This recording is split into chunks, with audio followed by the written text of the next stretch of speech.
Madame, I possess merely a single straightforward inquiry for you this day, just one. Following 2 decades as a prosecutor and 4 years serving as vice president and a lifetime of public duty, can you identify one solitary choice, you rue just one? Take as much time as you require, the Senate Judiciary Committee is full, and every major network is broadcasting this live. Harris is seated at the witness table in a designer outfit with a practiced smile, thinking this would be standard testimony regarding criminal justice reform. She holds no concept of what is approaching, while Vice President J.D. Vance sits opposite her in a plain dark suit without a fancy tie.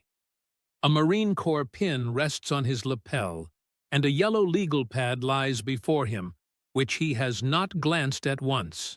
Because I wish to share some regrets with you, Madame former Vice President, regrets concerning your history, decisions you enacted, and lives you devastated.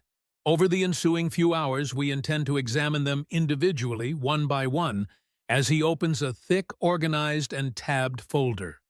Let us commence with a law enforcement officer named Isaac Espinosa. Does that specific name sound familiar? Harris's smile does not quite extend to her eyes any longer. Watch how she attempts to pivot. Listen to how she tries to make this about her progressive resume. Senator Vance, she starts utilizing his previous title as a small power play. That case concluded over 20 years ago, and I made a principled choice based on my resistance to capital punishment. Corporal Vance, actually, his voice slices through calm and precise. I earned that specific rank in the Marine Corps, but we can remain with Mr. Vance if you wish. The chamber falls silent.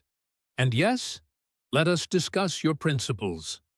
Those principles that placed you at odds with Senator Dianne Feinstein and Senator Barbara Boxer. You stood against the California Attorney General, the entire San Francisco Police Department, Officer Espinosa's widow, and his young daughter. But hey, you possessed your principles. He extracts a document. Permit me to read something to you. This is from California Attorney General Bill Lockyer at Officer Espinosa's funeral.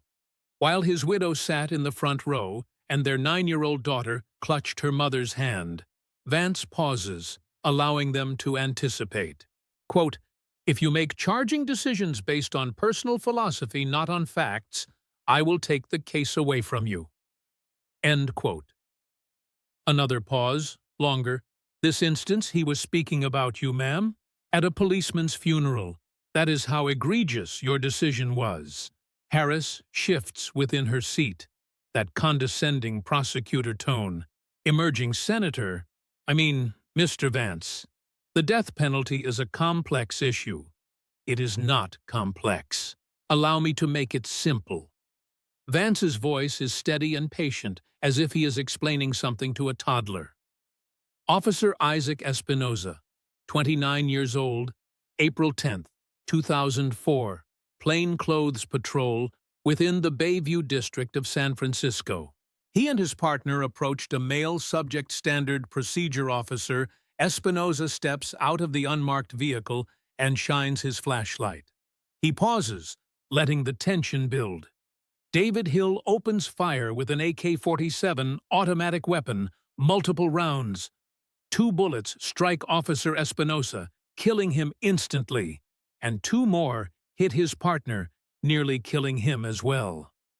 The room remains silent, save for the soft whir of cameras. First-degree murder assault on a peace officer with a deadly weapon and use of an assault weapon.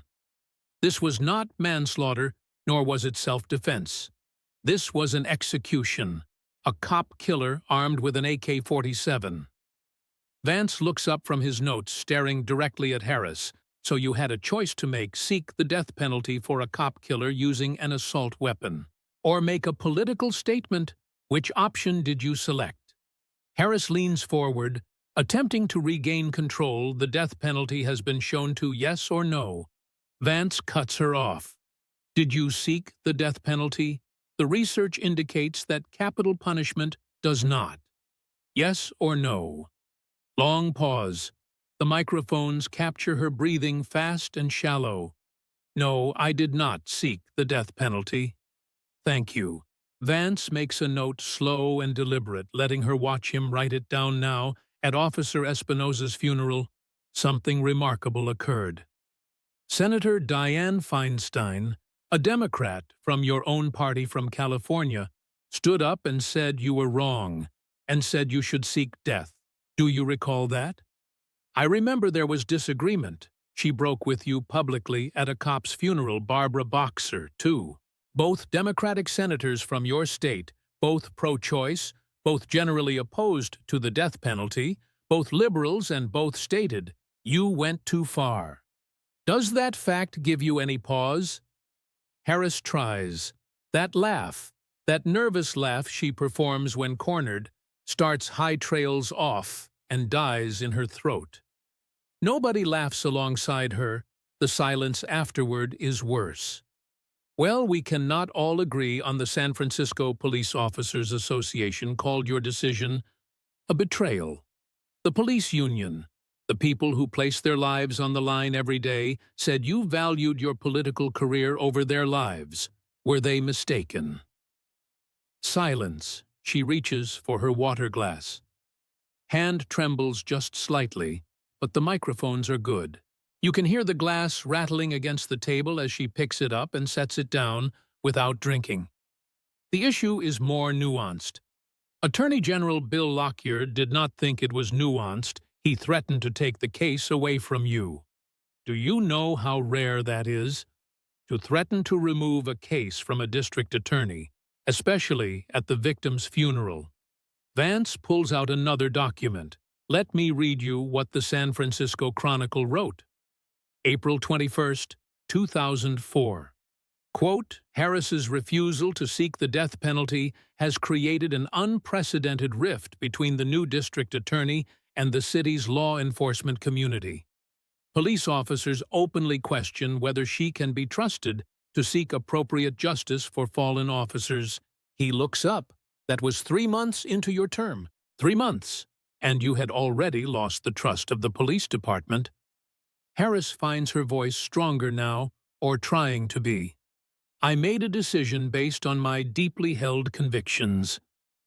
Your deeply held convictions. Vance nods slowly. Okay, let us count the cost of those convictions. 1 dead police officer, 1 grieving widow, 1 daughter. Her name is Sophia, by the way, without a father. 1 police department that lost faith in their district attorney, 2 United States senators from your own party condemning you publicly. 1 attorney general threatening to take the case away, and 1 cop killer who got to live all because of your convictions. He closes that section of his folder. The sound is loud in the quiet room. That is one we have 9 more scandals to go through today. But I want you to think about something 20 years later. Do you regret that decision? Do you think about Sophia Espinosa? Do you think about Officer Espinosa's widow? Do you ever wonder if your progressive principles were worth the pain you caused that family? Harris straightens in her chair, pulls out that practiced empathy voice, the one she uses in speeches. I understand that law enforcement families, do you regret it? Yes or no? These decisions are never. Officer Espinosa's daughter is 30 years old now.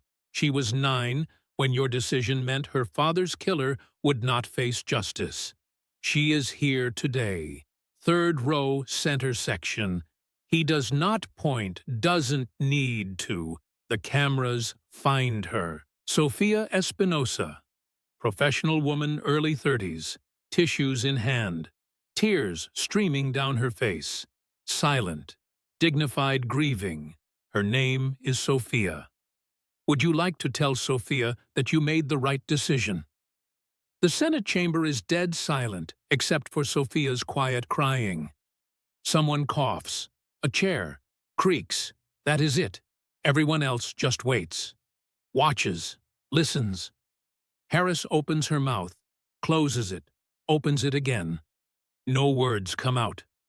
Silence 5 seconds, 10 seconds, 15. You can hear the air conditioning humming. Someone's phone buzzes, gets quickly silenced. That is what I thought. Vance's voice is quiet now, more dangerous because it is quiet. Let us move on, somewhere in the Democratic section of the chamber. A chair scrapes quiet. Almost apologetic, a senator stands. He gathers his folder, walks toward the exit. Just one person. For now, the door opens, clicks shut. Harris heard it. You can tell her jaw clenches. Just for a second, that is one. Vance says, one scandal, one catastrophic failure of judgment. One family destroyed by your principles. We are just getting started. Now, here is where things get really interesting, because Harris loves to talk about racial justice. Criminal justice reform, mass incarceration, wrongful convictions. She has given speeches, written op-eds, positioned herself as a progressive prosecutor who cares about black lives. Let us test that claim. Madame former Vice President, do you know who Jamal Truelove is? That condescending smile returns. Weak forced. I handled thousands of cases. As district attorney, he is the black man your office wrongfully convicted of murder. The innocent man who spent 6 years in prison for a crime he did not commit. The man who was stabbed while serving time. For your mistake ring any bells. Now the smile disappears. Now I know what you are thinking, Vance continues. You did not personally prosecute every case you had assistance. A big office, lots of cases, cannot be responsible for everything. And you know what? You are partially right. But here is the thing about being in charge. The failures are yours too, especially when those failures involve your office hiding evidence and presenting false testimony. He pulls out a new section from his folder. Jamal Truelove, convicted of murder in 2007 under your watch. Your office, your responsibility, spent 6 years in San Quentin State Prison. 6 years of his life gone stolen for a murder he did not commit. Vance looks up, eyes lock on Harris. Know how we know he did not commit it? Because in 2015, his conviction was overturned. Prosecutorial misconduct. Your office withheld exculpatory evidence. Your office presented testimony they knew was unreliable. Your office destroyed an innocent man's life. I was not personally involved in Harris' starts. Let me read you what Jamal Truelove himself said. This is from an interview he gave after his release, after he sued the city, after he won. Vance pulls out a transcript, quote, I will never forget when I turned around. And I looked, and I seen Kamala Harris. We locked eyes this one time, and she laughed. She literally just kind of busted out laughing. He looks up from the page. Lets that sink in. You laughed at him in court. An innocent black man facing life in prison because of your office's misconduct. And you laughed. That is a lie. Harris's voice goes up sharp, defensive. I would never. He said it under oath in his deposition, under penalty of perjury. Would you like to sue him for defamation? Silence. The jury believed him. By the way, found in his favor. Wrongful imprisonment. Civil rights violations. Malicious prosecution. The city of San Francisco paid him $13.1 million. That is how badly your office screwed up. Office. Vance pauses. Let that number breathe. 13 million. That is taxpayer money, San Francisco taxpayers paying for your office's misconduct. Because you, the progressive prosecutor, put an innocent black man in prison. Harris tries to regroup. The criminal justice system is imperfect, and we have work to reform. Stop. Vance holds up his hand. Just stop. That is not an answer.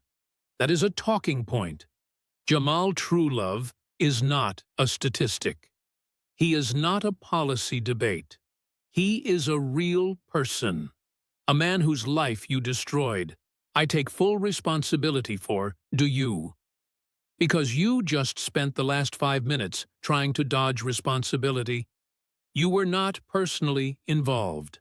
You had a big office. The system is imperfect. Those are not apologies. Those are excuses. Vance leans forward. Voice gets quieter, more intense. Here is what really gets me about this. While Jamal Truelove sat in San Quentin for a crime he did not commit, while he was being stabbed by other inmates, while he was losing 6 years, you were building your political career running for Attorney General, giving speeches about reform, about justice, about how much you care about communities of color. He pauses. Let it land. You wrote a book. Smart on Crime. We will get to that plagiarized mess later, but in that book you talked about wrongful convictions, about the need for prosecutorial accountability while one of your victims was still in prison, still suffering, still paying for your office's crimes. Harris's jaw clenches. You can hear her teeth grind slightly. The microphones pick it up. Tell me, madame. Former vice president? How does that fit with your progressive prosecutor image? The one you campaign on, the one you write op-eds about, the one you built your entire political brand on. The criminal justice system, she starts, is imperfect. You said that already, but you were not a victim of the system. You were the system. You were the district attorney. You had the power, and you used that power to destroy an innocent man's life while laughing about it in court. In the gallery, several black pastors who had come to support Harris shift uncomfortably in their seats. One slowly removes his Justice for All button. He drops it in his coat pocket, looks down at his hands. Another stands quietly, walks toward the exit, then another, then 3 more. A small exodus, not loud, not dramatic, just leaving chairs scraping softly against the floor. Footsteps, the door opening and closing over and over. Harris hears everyone. You can see it. No, you can hear it. Her breathing changes, gets faster, shallower. Jamal Truelove has endorsed President Trump, by the way.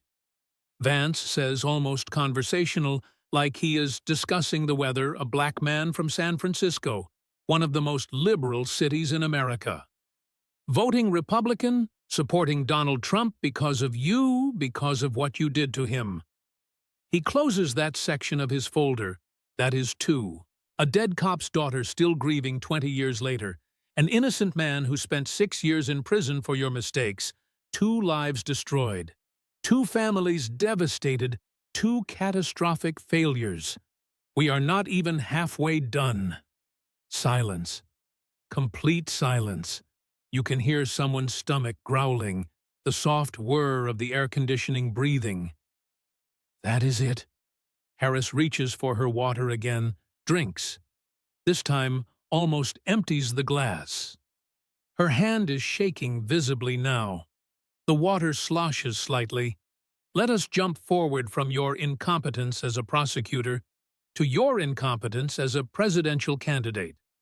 Because, apparently, you did not learn from San Francisco, you just made bigger mistakes on a national stage. Vance pulls out a new section, fresh documents. This one is thicker. 2024, your campaign for president, you needed a running mate, someone to balance the ticket, someone competent, someone without major scandals hanging over their head. He pauses, lets the anticipation build. You picked him. Wall's laughter ripples through the Republican side of the chamber. A few Democrats cannot suppress smiles either. The awkward kind, the, oh God, why did she pick him? Kind. Now I know what happened. You lost badly, historically badly.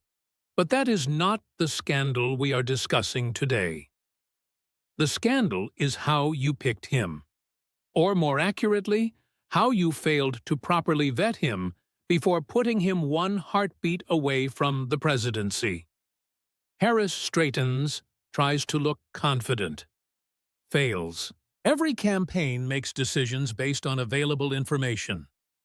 Tim Walz, governor of Minnesota, seemed like a safe choice on paper teacher, veteran Midwestern folksy. Problem is, by the time you picked him, Minnesota was already drowning in one of the largest fraud scandals in American history. Vance holds up a document. The Feeding Our Future scandal. $9 billion. Billion, with a B. 9,000 million in fraud, stolen right under Governor Walz's nose. On his watch in his state, he sets the document down, looks at Harris. Did you know about this scandal when you picked Governor Walz? She shifts. Every state has issues with.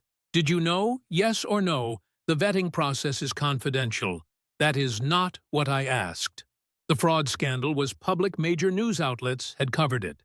The FBI had made arrests. Federal indictments had been filed. This was not some secret investigation. It was front-page news in Minnesota. Did your vetting team tell you about the $9 billion fraud happening in his state? Long pause. Harris's lawyer, sitting behind her, leans in, whispers, something. She pulls back. I am not at liberty to discuss the internal vetting, so yes, you knew. You knew, and you picked him.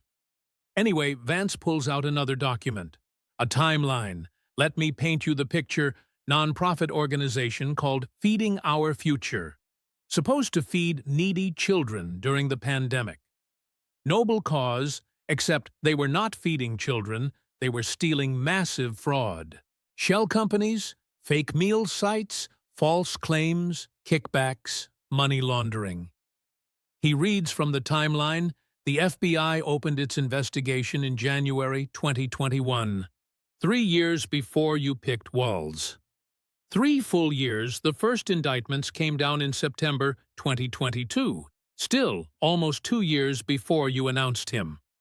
By August 2024, when you picked him, 70 people had been charged with stealing $250 million, and prosecutors were saying the total. Vance looks up $9 billion. Let me put that in perspective. That is more than the annual budget of some states.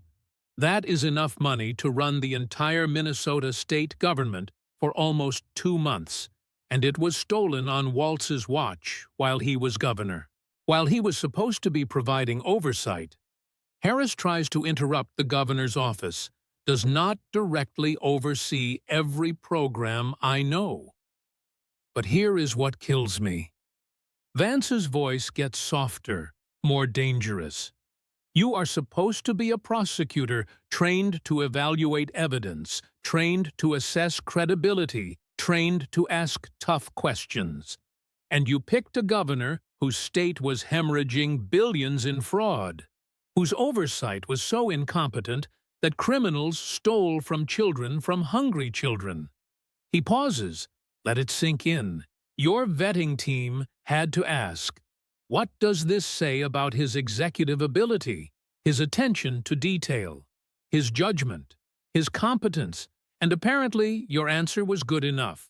Let us make him vice president. The vetting process involved multiple teams. It failed.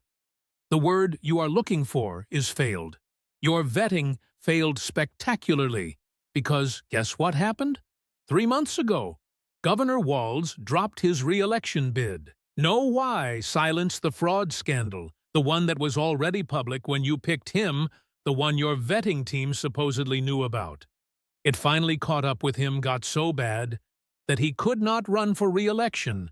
Your running mate, the man you vouched for, the man you put on the national ticket, had to drop out because of corruption. He failed to stop. Vance reads from another document. Retired Minnesota State Patrol, Lieutenant John Nagel.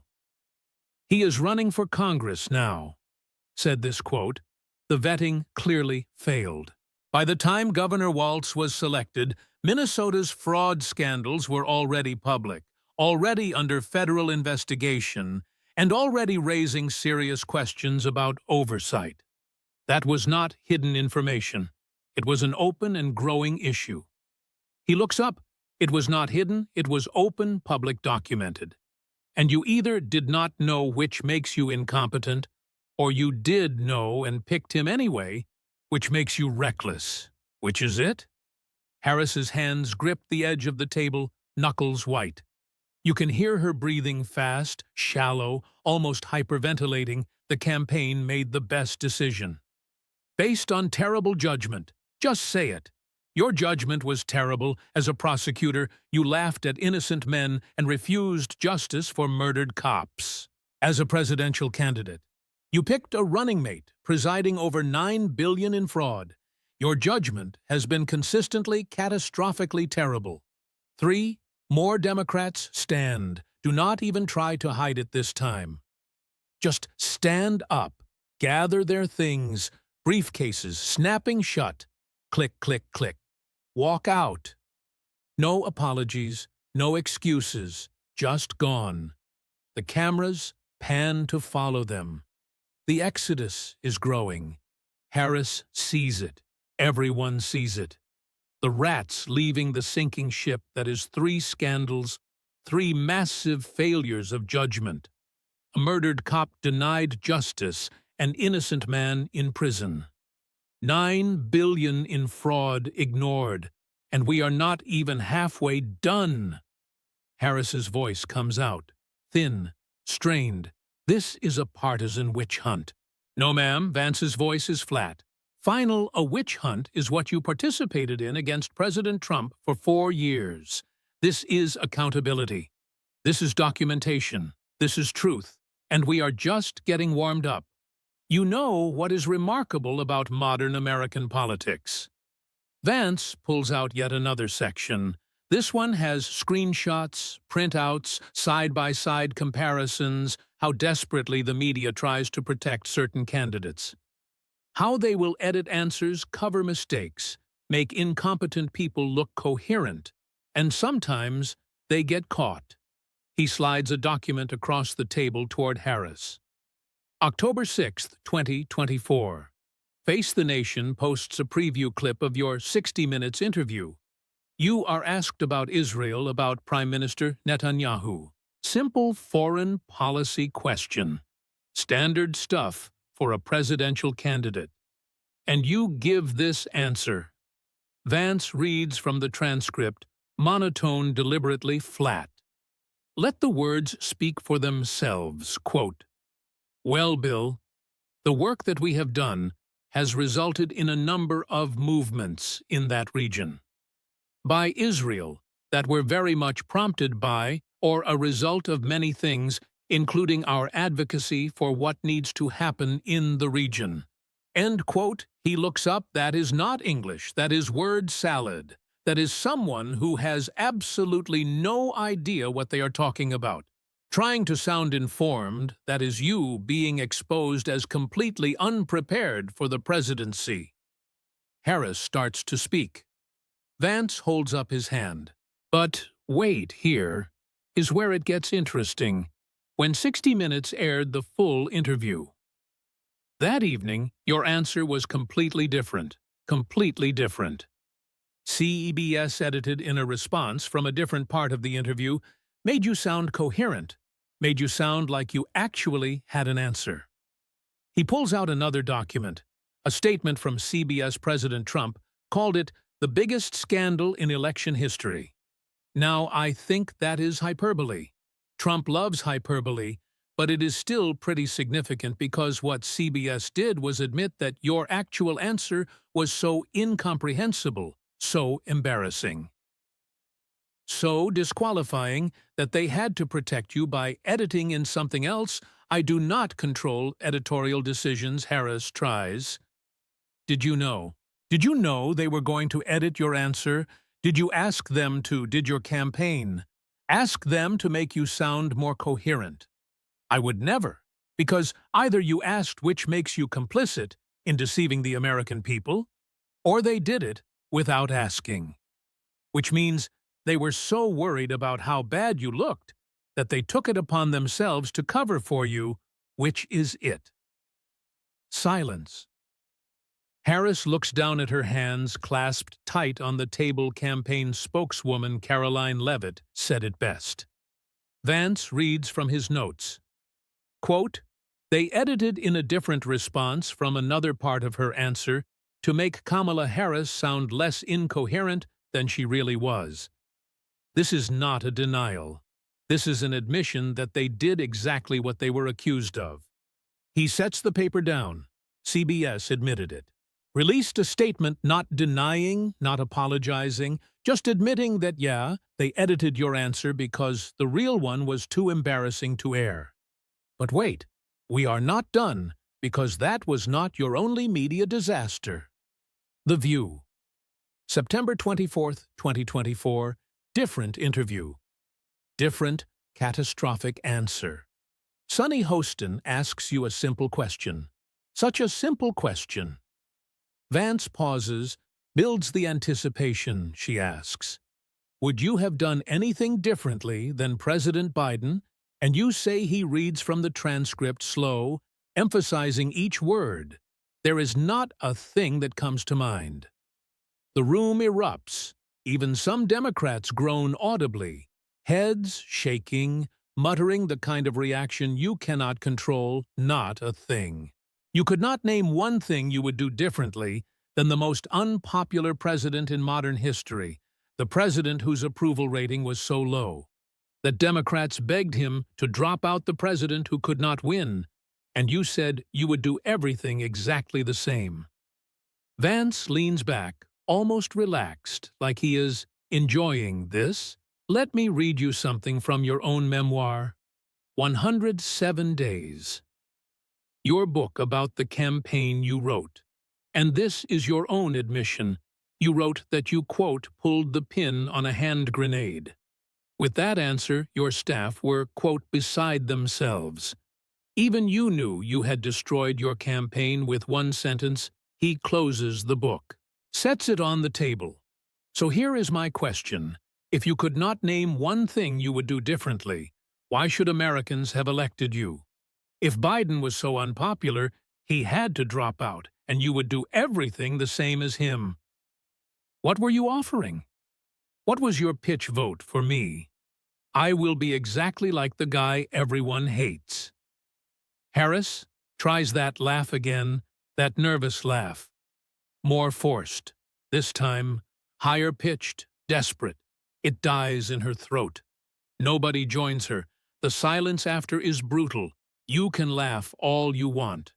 But you lost. You lost badly. And these interviews are why. Because they showed the truth. You were not ready. You could not handle basic questions. You could not differentiate yourself.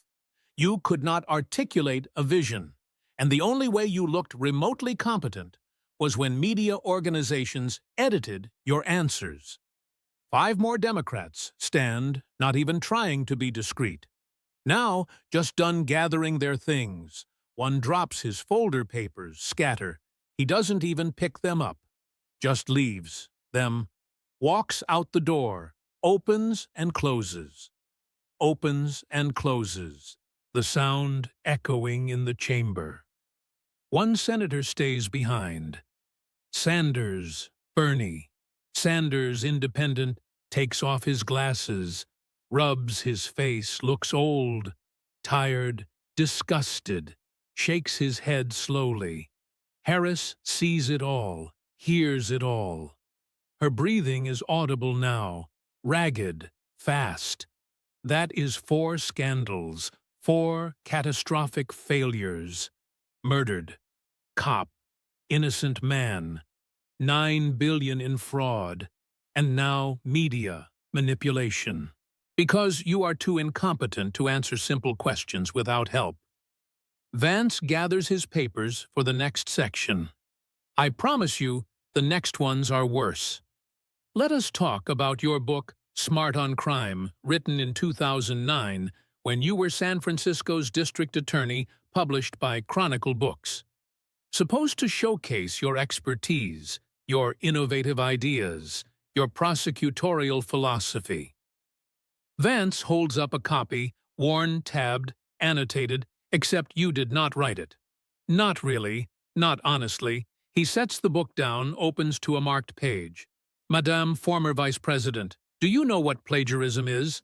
That condescending smile tries to return, barely makes it. Of course, I know what plagiarism is, because a lot of people seem confused. They think plagiarism is just copying without quotes. But it is more than that. It is intellectual theft, taking someone else's work and presenting it as your own, claiming credit for ideas that are not yours, claiming expertise you did not earn. Vance slides a document across the table. This is Dr. Jonathan Bailey's analysis of your book. Dr. Bailey is one of the world's leading experts in plagiarism detection. He analyzed 5 passages that Christopher Rufo initially identified. Then he examined additional passages. His conclusion: pause, let it build, plagiarism clear, unambiguous, documented plagiarism. My book was thoroughly researched. Harris starts. The most serious allegation involves Wikipedia, your book. This professional published work that you used to build your credibility contained approximately 2 paragraphs, copied directly from Wikipedia verbatim, without citation, without quotes, just straight copied and pasted. He pulls out another document, 2 pages side by side. Now I can already hear your defense. You did not copy from Wikipedia. You copied from the U.S. Bureau of Justice Assistance. Wikipedia just happened. To have the same text, coincidence? Vance looks up. Small smile. Not friendly problem. Is your book also copied Wikipedia's error, a factual error? That appeared in Wikipedia, but not in the original Bureau of Justice document, so either you copied from Wikipedia and got their error, or you copied from the Bureau and independently made the exact same error at the exact same place. Which is it? Silence. But that is not all. Multiple other passages, situations where text was used verbatim, but not quoted. Sources cited, but not properly attributed. This was not one mistake. This was a pattern of intellectual dishonesty running through your published work. Harris's lawyer interrupts. My client did not personally write every word. Oh, so now it is the ghostwriter's fault. Vance does not even look at the lawyer. Eyes locked on Harris. Let me read you what Dr. Bailey said about that defense quote. Primary authors are still responsible for contributions by co-authors and ghostwriters. The primary author's name is still. At the top of the book, he taps the book. Cover her name, large, prominent. Your name, your face on the back, your reputation built on this book's success, but you did not even write it honestly. You plagiarized, or you allowed your ghostwriter to plagiarize. Either way, it is fraud. In academic writing, there are conventions. Harris tries. This is not academic writing. This is professional work published, sold, used to establish your credibility as an expert. Used in your campaign for Attorney General, used in your Senate campaign, used in your presidential campaigns, and it is plagiarized. Vance pulls out yet another analysis. Here is what really gets me. You called this book Smart on Crime. The title itself is ironic, because what is smart about copying from Wikipedia? What is smart about not catching your own plagiarism before publication? What is smart about putting your name on work you did not do? He pauses, looks at Harris. Tell me something. When law students at Yale get caught plagiarizing, what happens to them? Harris does not answer. They get expelled, failed. Their legal career is over before they start academic integrity violations. But you plagiarized a published book. Used it to build your career, became Attorney General, Senator, Vice President, presidential candidate. No consequences, none. I take responsibility. She starts. No, you do not. You are sitting here, making excuses, blaming ghostwriters, blaming academic conventions, blaming everyone except yourself. You are doing everything except actually taking responsibility in the gallery. A Yale Law School professor stands distinguished older woman, former classmate of Harris, gathers her things, walks out, disgusted, head-shaking behind her young law students, whisper, shocked. Their hero is a fraud. 5 scandals now, Vance counts them on his fingers. Dead cop's daughter denied justice, innocent man in prison. $9 billion in fraud, ignored media editing your answers to hide incompetence, plagiarized, book building false credibility. Seeing a pattern, Harris reaches for her water glass. Empty. She forgot she drank it already. Her hand shakes as she sets the empty glass down. The sound is loud, hollow. The pattern. Is incompetence covered up by institutions, protected by media, hidden by allies? But eventually, truth comes out. Evidence accumulates. And here we are. We are almost done. I know this has been difficult, truth usually is, but we have 3 more items to cover, 3 more examples of your catastrophic failures. And these 3 tie everything together. They show that your failures are not accidents. They are choices, bad choices, dangerous choices. Vance pulls out the final section of his folder, thickest one yet. Let us talk about Police you wrote in Smart on Crime, the book you plagiarized that having more police. On the Streets helps public safety page 47, quote, more police equals more safety. This is not controversial. It is common sense. End quote. He pulls out another document, fast forward to June 2020. George Stephanopoulos interview. He asks you about police funding your answer, and I am quoting you directly. Quote, the idea that the best way to achieve more safety is to put more police on the streets is just wrong, end quote. Vance looks up, lets that contradiction hang in the air. Just wrong, exact opposite of what you wrote 11 years earlier. So, which is it? Ma'am, were you lying in your book or were you lying to George Stephanopoulos? Because it cannot be both true. Harris shifts the context. Of policing evolved, the context did not evolve. Your political calculations did in 2009. Being tough on crime helped your career. You were San Francisco DA.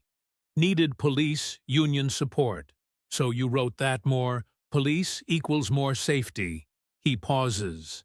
But in 2020, after George Floyd, after the riots, after defund the police became a rallying cry on the left, you changed your tune completely, not because the evidence changed, because the politics changed.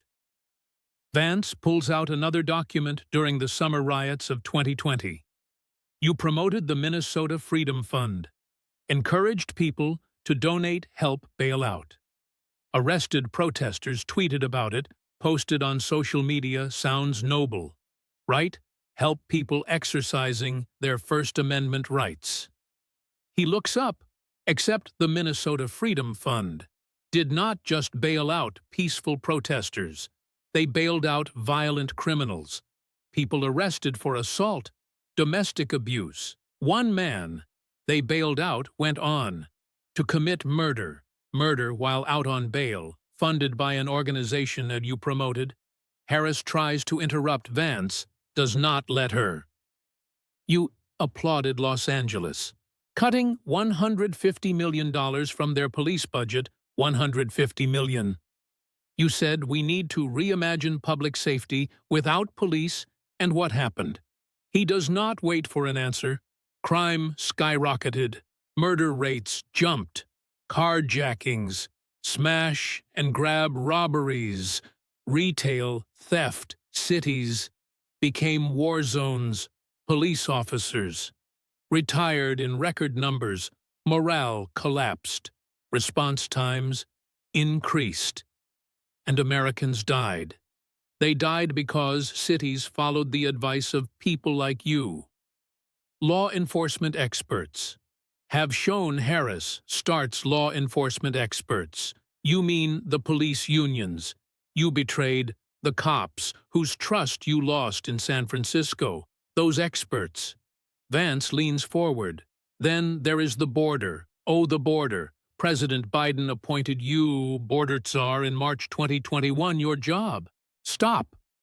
Illegal immigration. Secure the border. Protect American communities from cartels trafficking and fentanyl. He pauses. Let them anticipate. You failed completely. Catastrophically, historically. Outcome: more documents, charts, numbers, data. Illegal crossings hit record highs. Fiscal year 21, over 2 million encounters. 2 million, fiscal year 22. Over 2.3 million. 23, over 3 million. 3 million people. He lets those numbers sink in. Fentanyl deaths exploded over 100,000 Americans. Dead 100,000 from a drug flowing across the border. You were supposed to secure terrorist watch list. Suspects apprehended, crossing illegally. Increased criminal cartel. Hotels made billions. Human trafficking surged. Children were exploited. And you, Vance's voice drops, gets colder. You did not even visit the border for over 90 days. After your appointment, 90 days, border cities overwhelmed agents, overworked communities in crisis, and the border czar could not be bothered to actually go to the border. For 3 months, there were logistical considerations. Harris tries. It is a 4-hour flight from Washington to El Paso. What logistics take 90 days? The root causes approach requires root causes. Vance almost laughs, but there is no humor in it. You wanted to fix Guatemala and Honduras while Americans were dying from fentanyl, while border towns were overwhelmed, while children were being trafficked, while cartels made billions. You focused on root causes while the house burned down. He pulls out one final document, and let us not forget California. Your time as Attorney General, you forced nonprofits to disclose their donor lists, complete donor lists. IRS Form 990, Schedule B. Every person who donated over $5,000, their names, their addresses, everything the Supreme Court ruled against California. AFP versus Bonta said you violated the First Amendment. But here is what is important. You did not just make a legal mistake, you targeted conservative groups, Tea Party organizations, religious nonprofits, pro-life groups. Anyone who opposed your politics. Vance closes his folder. All of it. Every section done. So let us review. You wrote that more police creates safety. Then said the opposite. When it became politically convenient, you supported defunding police while cities burned. You were appointed border czar and presided over the worst border crisis in American history. Fentanyl deaths exploded, illegal crossings tripled, and you weaponized your office as Attorney General to target political opponents. He counts on his fingers 6 scandals, 6 catastrophic failures. Murdered cop, denied justice. Innocent man in prison. $9 billion in fraud. Ignored media manipulation. Plagiarism and complete policy. Incoherence on police borders and civil rights. Vance stands, gathers his papers slowly, deliberately. Here is what I do not understand. You had every advantage, wealthy family in California. Elite education, powerful positions, media, protection, institutional support, and yet everywhere you went, you left destruction. Police officers who could not trust you, innocent men in prison, murder victims denied justice, presidential campaign in ruins, cities overrun by crime and illegal immigration. Americans dead from fentanyl communities, devastated. He looks at Harris, really looks at her. And through it all, you never took responsibility, never admitted mistakes, never showed real remorse, just excuses, deflections, talking points, identity, politics. Blame shifting the room is dead silent. You can hear the air conditioning, the hum of cameras, someone's breathing.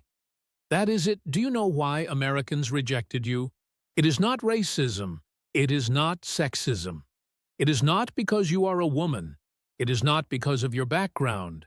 It is because they saw who you really are, an incompetent prosecutor who failed upward, a politician protected by institutions, but destroying everything she touched, someone who never earned her success, who never deserved the positions she held, who never should have been anywhere near the presidency. Harris sits silent, no defense left, no talking points remaining, no deflections available, just empty. We are done here. Vance addresses the chairman.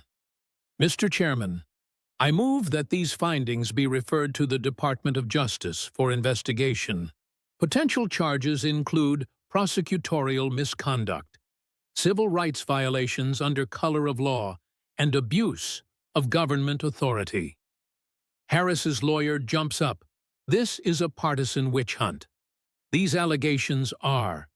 The facts speak for themselves. Counselor Vance cuts him off. Cold, final, and the facts are damning. 6 scandals, all documented, all proven, all her. He picks up his folder, yellow legal pad, Marine Corps pen. One more thing. He looks at Harris, one final time. You wanted to be president. You thought you deserved it. You thought your identity, your credentials, your connections entitled you to it. But you did not earn it. You failed at every level. And the American people saw it. That is why you lost. Not because of bias, not because of discrimination, because of truth, because of your record, because of who you are and what you have done. He walks toward the exit, back straight. Marine Corps bearing confident calm behind him. Kamala Harris sits slumped in her chair, shoulders hunched, head down, career in ruins, legacy destroyed. No more excuses, no more deflections, no more media protection. Just truth. Finally, after all these years, the committee room erupts, shouting questions, chaos. But Vance does not look back, just keeps walking through the doors.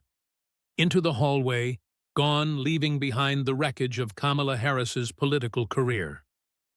Within 30 minutes, the political earthquake begins. CNN breaks into regular programming. Wolf.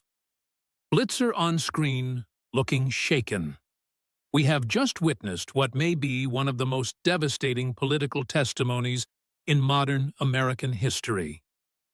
MSNBC is in full meltdown. Rachel Maddow, trying to spin failing the evidence, is too overwhelming. The video too clear. Harris's collapse too complete. Fox News goes wall-to-wall every show. Every segment, clips of Harris stammering, deflecting the Democrats, walking out the empty water glass, shaking in her trembling hand. Social media explodes. #Harris destroyed. Trends worldwide, 50 million mentions in the first hour. The video of her sitting silent, unable to answer Vance's final question about regrets, goes viral. 100 million views in 3 hours by sunset. The Democratic National Committee chair releases a terse statement. The testimony raised serious questions that demand answers. And accountability. The Democratic Party stands for truth and justice. Translation. You are on your own. Nancy Pelosi retired, but still influential posts on social media. After careful reflection on today's testimony, I believe it is time for a full and transparent investigation into these allegations. Even Pelosi is cutting her loose. California Governor Gavin Newsom announces a state investigation. We must ensure that all public officials, regardless of party or position, are held to the highest standards of conduct. California, her home state, investigating her. The media tries damage control. Politico runs a piece context, missing from Vance's attacks, but the comment section destroys it. What context makes laughing at an innocent man? Okay, what context justifies $9 billion in fraud? The article gets ratioed into oblivion by midnight. 3 major donors publicly demand refunds of their contributions to her failed presidential campaign. We were misled about her record and character. Her memoir publisher announces they are pulling 177 from shelves pending fact-checking review of all claims. The book vanishes from Amazon Barnes and Noble Target gone, but the real story, the story that matters, happens outside the Senate building. Sofia Espinosa takes the microphone. Reporters crowd around, cameras everywhere. She has been waiting for this moment. For 20 years. 20 years her voice is steady, strong. 20 years. I have waited for someone in power to acknowledge what she did to my family. To say my father's life mattered more than her political career. Tears stream down her face, but she does not stop, does not break. I was 9 years old when David Hill murdered my father with an AK-47-9, and Kamala Harris, the district attorney who was supposed to seek justice, chose her progressive principles over my father's life, over my family's pain, over basic justice. She wipes her eyes. Continues, for 2 decades, she built her career on being a reformer, a progressive prosecutor, someone who cares. But she never cared about us. She never called, never apologized, never acknowledged that maybe, just maybe, refusing to seek appropriate justice for a cop killer was wrong. Sofia looks directly into the camera today. Vice President Vance gave me something. I never thought I would have validation, acknowledgement. Someone in authority finally saying my father deserved better, that the man who killed him deserved appropriate punishment, that Kamala Harris was wrong. Her voice cracks, but she pushes through. Dad was 29. I am 30 now. I have lived longer than he did. And every day of those 20 years, I have carried the weight of knowing that his killer is alive because Kamala Harris chose politics over justice. She pauses, composes herself. Thank you, Vice President Vance. Thank you for seeing us, for remembering that victims matter, for finally holding her accountable. The press conference goes viral, 50 million views in 6 hours, shared by conservatives and progressives alike. Because this isn't politics.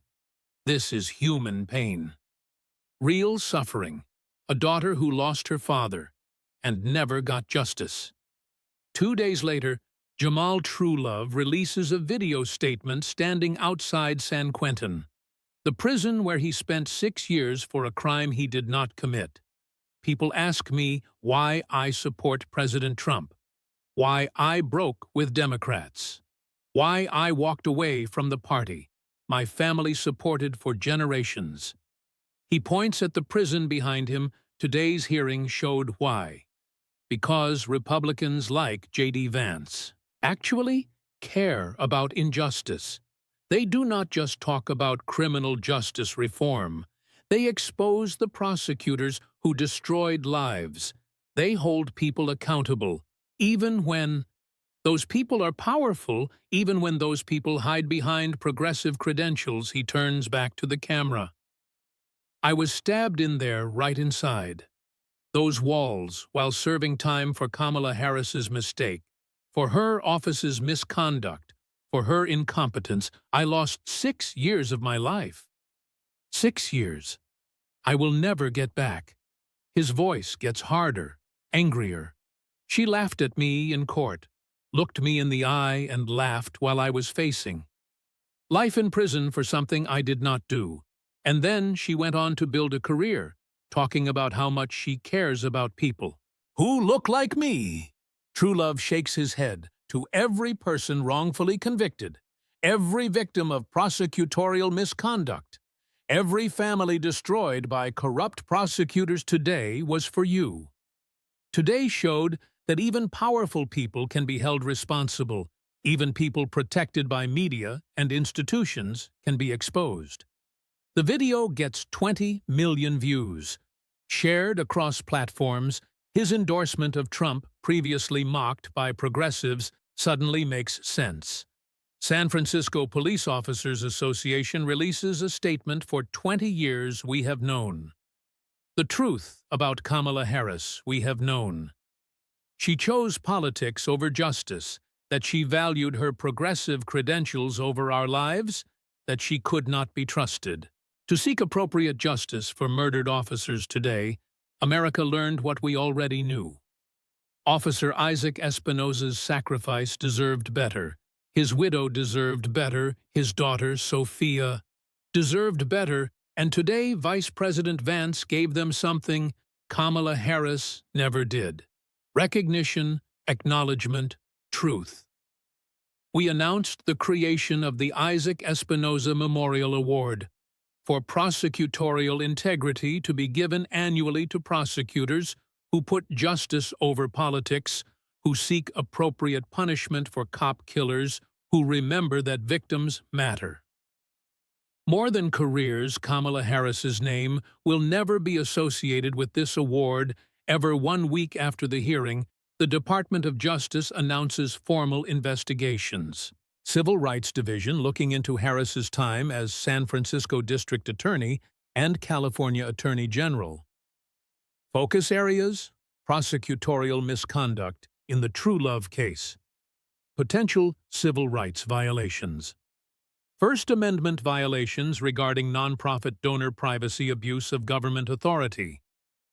The FBI opens a preliminary inquiry into the Walds vetting process, questions about who knew what, and when regarding the Minnesota fraud scandals, California Bar Association begins ethics review, possible violations of attorney conduct rules, and professional responsibility.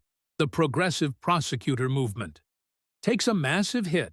District attorneys across the country who followed Harris's soft-on-crime playbook suddenly face recall efforts. San Francisco voters launch a petition to recall the current district attorney. No more Kamala Harris-style prosecutors, no more politics over justice, no more excuses. Philadelphia, Los Angeles, Chicago, Boston recall petitions everywhere. The Harris model is dead. Universities quietly update their websites. Harvard Law School removes Harris from their distinguished alumni page. No announcement, no explanation, just gone. Yale Law does the same. The law school that educated her scrubs her from their Hall of Fame. Her name disappears from the list of notable graduates.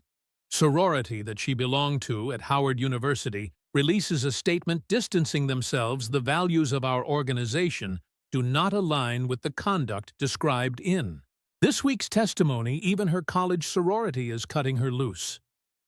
Progressive organizations that championed her scrambled to delete old tweets, remove endorsements from website, scrub her from promotional materials. Emily's List, which supported her campaigns, removes all references. Planned Parenthood quietly deletes their praise of her. ACLU takes down their endorsements. Everyone running, everyone hiding, everyone pretending they never supported her. 2 weeks after the hearing, Kamala Harris releases a statement through her lawyer. Not a video, not a press conference. Just text posted on social media after careful consideration and consultation with my family. I am stepping back from public life to reflect and spend time with loved ones. I am grateful for the opportunity to serve and wish everyone well. That is it. No acceptance of responsibility, no apology to Sophia Espinosa or Jamal Truelove. No acknowledgement of the families harmed. Just goodbye. The media tries to give her a graceful exit. Harris steps back after difficult testimony, former VP to focus on family, but the comment sections tell the truth. She is running no accountability. Coward, her political career is over, not because of one hearing, but because that hearing exposed 2 decades of failures, of incompetence, of lives destroyed, of justice denied. And once exposed, there was no coming back. 3 months later, J.D. Vance visits Marine Corps Base Quantico. Young Marines gather, want to hear about the hearing about Harris, about truth and accountability. A young corporal raises his hand. Sir, did you feel bad destroying her career like that? Vance considers the question, thinks for a moment. I did not destroy her career.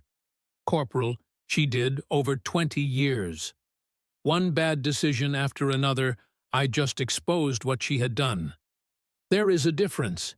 He looks at the assembled Marines. The Marine Corps taught me something. Important truth matters. Accountability matters. You do not cover for failure. You confront it. You fix it, or you remove people who will not fix themselves. He pauses. Officer Espinosa was protecting people serving his community, and he was executed with an AK-47. His daughter Sophia deserved justice. She deserved someone seeking appropriate punishment. For her father's killer, Kamala Harris denied her that. For politics, for career, for progressive credentials, Vance's voice gets quieter. Jamal Truelove was innocent, completely innocent. And he spent 6 years in San Quentin because Harris's office hid evidence. He was stabbed in prison while serving time for her mistake. That is a real person, a real life, real suffering. He looks around at the young faces. Those are not statistics. Those are not talking points. Those are human beings whose lives were destroyed by someone who failed at every level, but kept getting promoted, kept getting protected, kept failing upward. A female Marine speaks up. Do you think things will change now? Vance smiles, small, genuine. I think sunlight is the best disinfectant. Truth has a way of breaking through. Eventually, it takes time. It takes courage. It takes people willing to document, to expose, to hold accountable. He straightens. Kamala Harris built a career on image, on credentials, on identity, but underneath incompetence. Failures destroyed lives, and for 20 years, institutions protected her, media covered for her. Until finally, the truth came out. One more Marine, older staff sergeant. What is next? Sir Vance looks thoughtful for me. Keep serving, keep working. There is a lot of corruption to expose, a lot of failed politicians who need accountability. Kamala Harris was not the first, will not be the last. He grins, but she has done that much. I can promise you, the Marines applaud, not because they hate Harris, but because they love truth, justice, accountability. Semper Fidelis, stories like this matter. Accountability matters for 20 years. Kamala Harris failed upward, destroyed lives, denied justice, protected by institutions and media, until one Marine veteran, with a folder full of evidence, systematically exposed every failure. If this story gave you even a fraction of the satisfaction it gave Officer Espinosa's daughter Sophia, or Jamal Truelove, or the San Francisco police officers who never trusted her, hit that like button, share. This let people know what really happened. Let them see how truth eventually wins, how accountability eventually comes, even for the powerful, even for the protected. Drop a comment. What other politicians need the J.D. Vance treatment Because there are plenty more. Where Harris came from, plenty more corrupt prosecutors, failed leaders, incompetent politicians, protected by media and institutions. Subscribe if you want to see more investigations, more exposés, more truth, more justice, because this is not over. The swamp is deep, the corruption is real.